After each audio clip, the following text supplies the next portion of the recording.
I would now like to introduce elite contractor Darrell Schaapveld of Four Seasons Energy Efficient Roofing, Marine St. Croix, Minnesota. Morning, Darrell. Thanks, Tim. He even got the pronunciation of my name right. That's really good. Did I get it good? Thank you. All right. How did you first learn of this project? Well, I'm kind of a product of the 60s, and I've been into the environment, energy, and recycling since that time.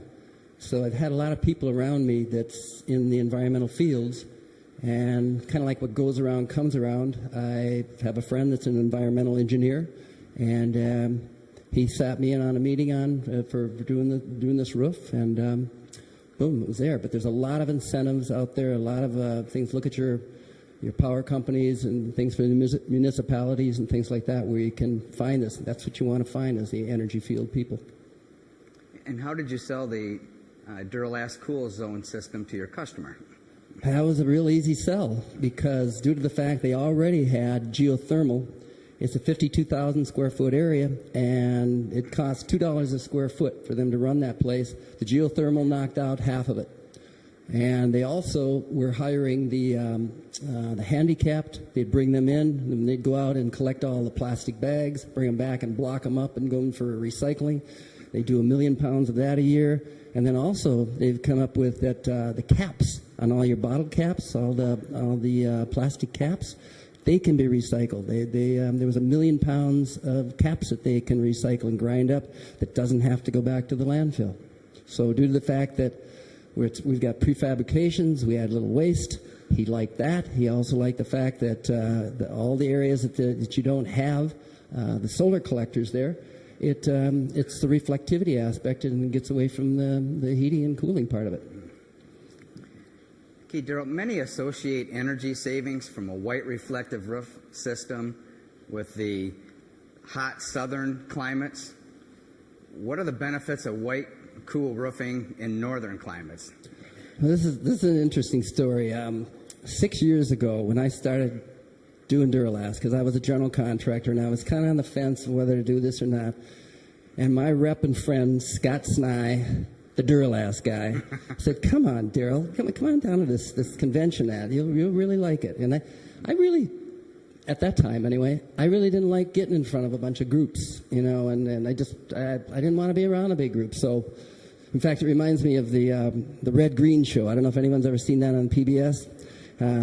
There's the Ode to Mankind, where I'm a man, I can change if I have to, I guess. So I said, okay, I'll go down.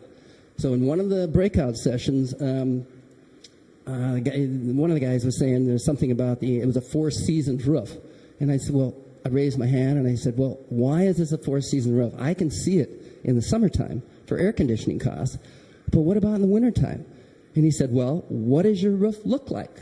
And I said, well, normally we'd had mild winters except for this one, and normally we have snow on it. And he says, that's right. What is snow? I teach winter camping. Snow is one of the best insulators there is. He said, that's right. He said, what happens is if it's 0 or 10 degrees out, that roof will be 20 degrees at the most. Whereas if you've got a black parapet that goes up, and you got your stone or whatever that the sun's hitting, if it's 0 or 10, it's going to be 40, 50, 60 degrees on it.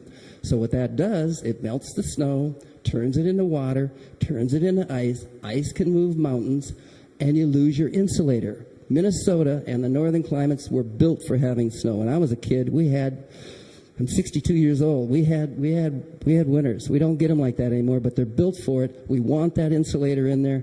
It's a good selling factor, and when the snow goes down, you lose it. 80% of your heat goes out the top. Bring that light kit when you do your trades or your sales. Bring that light kit when you go in and set up. Plug that sucker in and sit and. After a half hour, 45 minutes, have them come in. It's a visual. It's one of the best sellers that you can have. Darrell, what type of energy incentives does Minnesota have, and how did they impact this project? Well, we have Excel as our power company, and they used to have where they'd actually pay the owners because they'd see the energy crunch coming up. There was money out there that they would pay them to put on insulation. And that ran dry, and it went this formula that they made it really, really tough to the point where it wasn't worth it anymore. The company Merrick Inc. that I put the solar, the roof and the pedestals on, they had subsidies. They found subsidies for $200,000 for their solar. So there is money out there. Go to your power company, talk to them, whoever else you can talk to that's in the energy field aspect. They'll know, they'll help you, they'll guide you. Darrell, with this being the largest photovoltaic project in Minnesota, how was the project ordered and installed? This was a toughie. I've done some toughies in my deal, but this was a toughie. First of all, we started by going underneath and going up with extension ladders, because there's warehouses, there's all kinds of places, office spaces and whatever else. And we counted the beams and measured off, found the center of the first beam where we wanted to start from the corner, and we drilled a screw up in through the roof. We went up on top, measured that distance, went down to the end where we were going to end our first panel of collectors, and measured that out, set up a laser beam, put it on a tripod, set it up in there, and then I measured it off. And then we just went by the blueprints after that. We went by 5 foot, 6 foot, what the grid system was for the prints and that. And we measured it off and did it and did it that way. So the project was really, what we had to do, there was 644 penetrations in the roof. And what we do is when we had the laser to set us up, we go along, measure it, and we just drop a board down, go on the beam, and set down a square, so we had exactly where it was. We'd stay on center on it all the way down, and then we do a paint X, go down, brought a roof saw up, cut it, got a sawzall, cut the hole out, got all the debris out of there, cleaned it, and then when the welders, I hired the welder because he was one of the welders from I did a LEEDS accredited program, so he was involved with everything energy-wise, and then I called him, saved him a lot of money on getting this guy, and he'd come in and weld. And what we do is weld. We had to stay ahead of him. We couldn't let him talk us into going too far ahead because we had to button it up. If it's going to leak, it's going to be our problem. So there was a lot of obstacles involved on being able to button that thing up at night. What was your biggest challenge with this project? Fire. Fire. Because what it was is I was on fire watch once when we stopped a big fire that was starting.